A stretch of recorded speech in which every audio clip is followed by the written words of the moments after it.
Okay, so I feel very nervous, but I'm also very happy to be here, by the way. I'm coming from a long way. I'm Colombian, and I have traveled a lot. I have lived in many countries. I have experienced lots of cultural diversity. I am currently learning Lithuanian, and I was practicing a couple words in Latvian also to say the thank yous when I finish.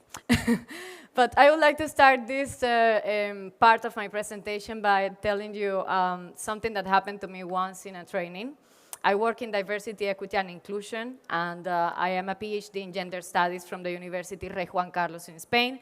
And while I was doing a training, a client asked to me, you know, Tatiana, it's great everything you have shared, but the evidence, it was a research performing organization.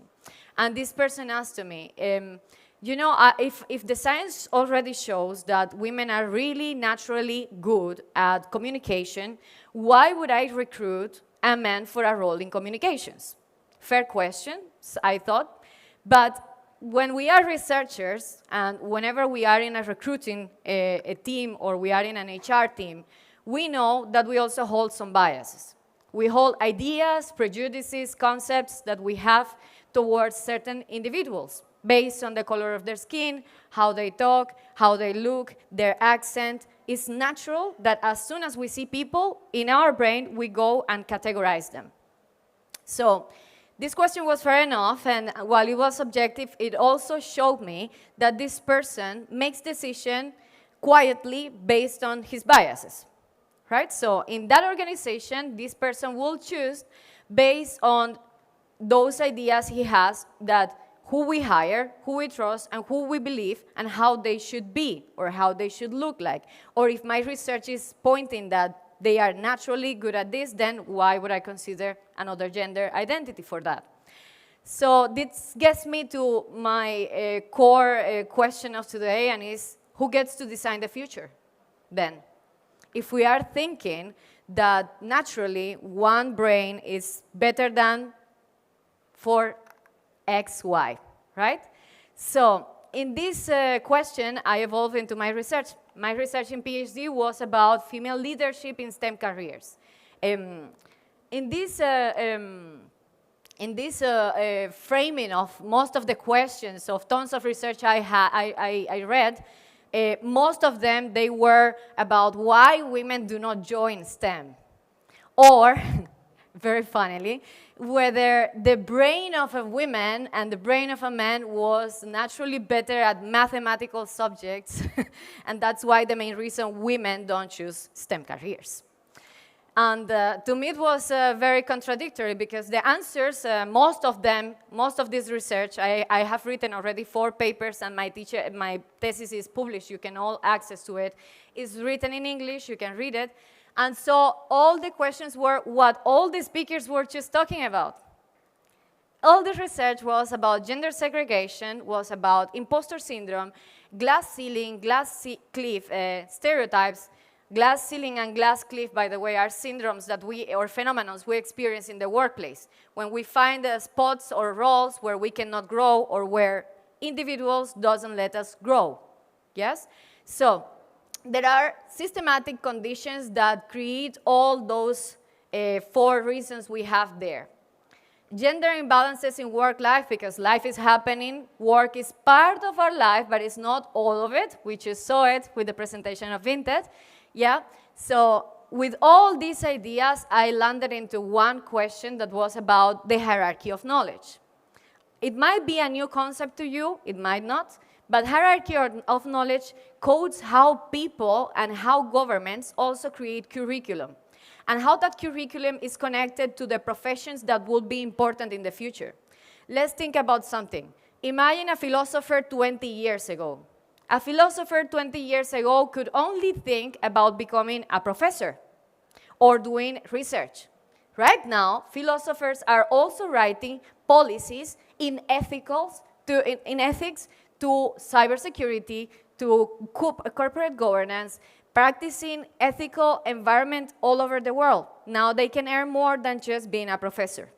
What was 20 years ago? So professions are reshaping how the market labor connects with companies and what money is available for that, because a role in academia will not be as much paid as in technical roles, right? We all know that. So in this context, I started to look then also at the data. And I realized that, for example, here in Europe, women are 50% of the population, yet 20% only are women in ICT roles. And then I found that this study from McKinsey report shows in participation how women are represented in different roles within tech sector. 46% in product design and management, which we have seen today in the morning. 30% data engineers and science and analytics, but then there is computer operations and DevOps and cloud, 50% and 8%. So imagine how happy I was to just listen the presentation that finished, that was about that. Science, information, and one of those 8% women, Katarina, who just left. So this takes me to many layers of the problem, because when we talk about gender inequalities in all the world and in society and in the workplace, it has different layers, this problem. And one of them has to do with generational relevance. Right now, we are experiencing what is called the knowledge era. Yes, in this knowledge area, it's very important how specialized you are. And based on that, also you will be rewarded. What we just mentioned about the philosophers and how much they could win or how much they can earn now.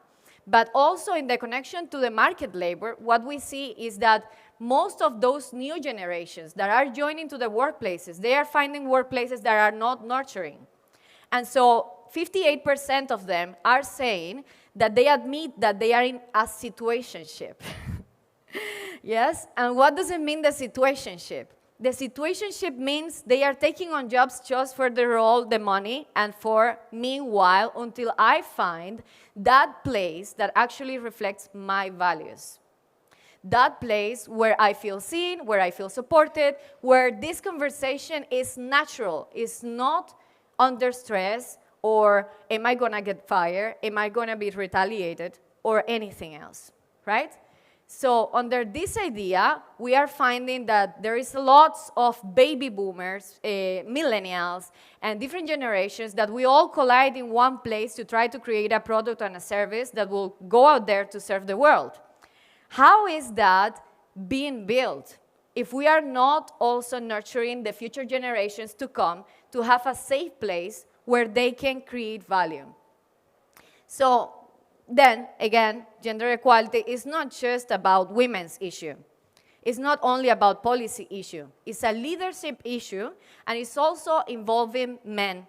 So we do need to talk about this with men. Every time we have this conversation, it's very contradictory to me that whenever people talk about gender, they tend to think it's only about women. We cannot change systems if we don't have men in the room, because this also involves them. When we talk about co-responsibility, which is, we're talking about it with Vinted as well. We have our families, and we need to consider that this is part of our lives, how that affects our work life. We need to have work-life balance, right? So the situationship is one layer, but then there is another layer to the problem. That is sexual harassment in the workplace. This is data from 2021 from Eurostat, where we can see that men has experienced 20% overall from all European countries sexual harassment in the workplace. And this is women throughout Finland, France, Netherlands, until Lithuania, Portugal, and Latvia, 54% sexual harassment in the workplace. Not only that, if you will say, okay, but that was 2021. Well, this is 2025. Fundamental rights report that shows us how women are experiencing the workplace. And this is only the data that has been denounced, no? Because there is people who experience sexual harassment, discrimination, and bias in the workplace, and they never talk about it. Yeah? So we are seeing here that women face lots of layers of discrimination and harassment and bias in the workplace that also affects how we connect with the market labor. So there is the layer of, first of all, how do we enroll in educational settings? If we have a nurturing university as well, role models that inspire us so that we can relate to them, as we were just talking about. But then there is the layer, okay, I graduate, now I am a STEM woman, and I go to the market labor and I find this. Yes, I find this. So inclusion is not just achieved by putting lots of big words in the walls and saying we are super diverse. You know, we have Latino people, or we have the Black African American women, or we have LGBTQ or persons with disabilities. No, it's not about that. It's about to actually practicing it with the behavior. Yes? So I would like to now pause and let's take a deep breath and ask you a question. This is for all of you. Have you ever been one of those persons that have experienced that while you were trying to be authentic, someone shut you up, talked down your idea, that you felt that it wasn't a safe environment where you could pitch boldly that idea you had?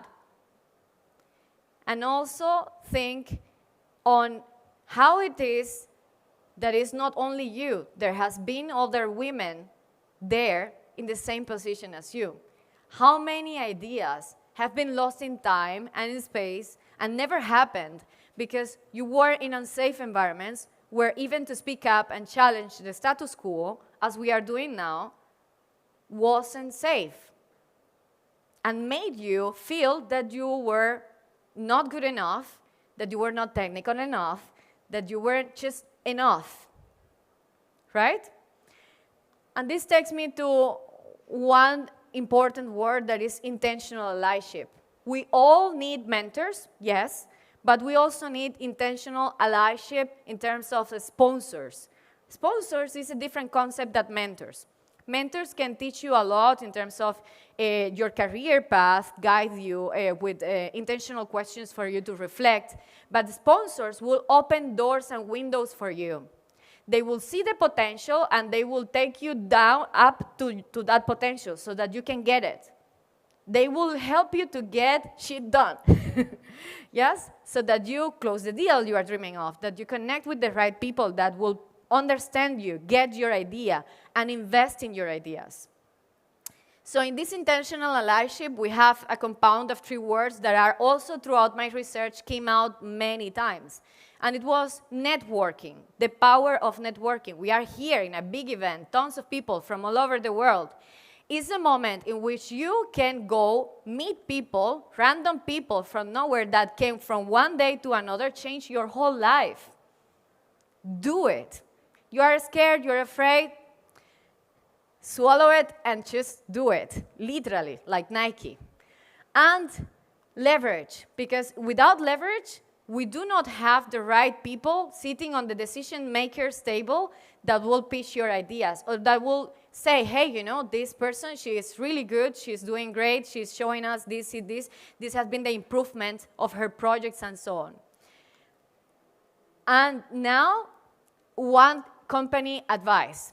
Throughout the scientific results I have found, and also throughout my practice, because I have trained lots of companies across Europe, I need to tell you that it is always starts with one isolated issue that multiplies into a toxic culture.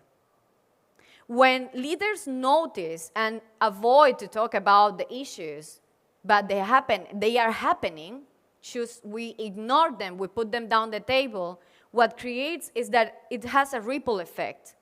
And throughout the organizational culture, it starts to be internalized and normalized the trauma to one another.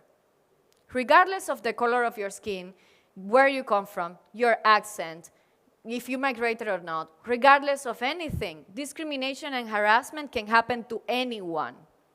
Can happen to anyone.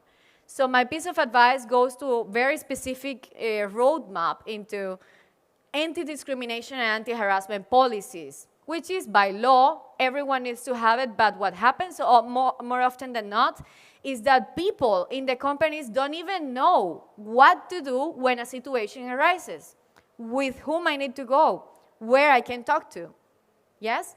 And the first thing that happens when we are in an environment that is unsafe is that we isolate. We isolate. We don't go to talk. And I'm not telling you based on my ideas, based on what actually happens in companies who are experiencing this type of environment, hostile environments at the moment. Right to disconnect. We are talking that we are in a world that is very connected. We are working in many different geographics. But it's also important that we know that we have our weekend, right? That we need to disconnect. Because there are industries in which people are still sending emails on Saturday night, Sunday night, and they're expecting that you drop your kid or you drop your family or just not to grab a beer with your friends and instead sit on your house to answer their emails. So while we are talking about conciliation with life, we need to know that the right to disconnect is something that is important for our mental health.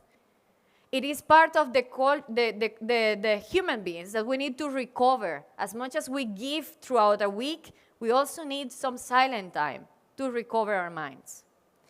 Flexibility arrangements, not only for women or for men who are parents, but also for people with disabilities that have different abilities precisely in terms of how they connect with the work. If I prefer to stay at home because it will be a more safe environment based on my neurodiversity or based on my mobility and so on, we need to provide those accessibility to them.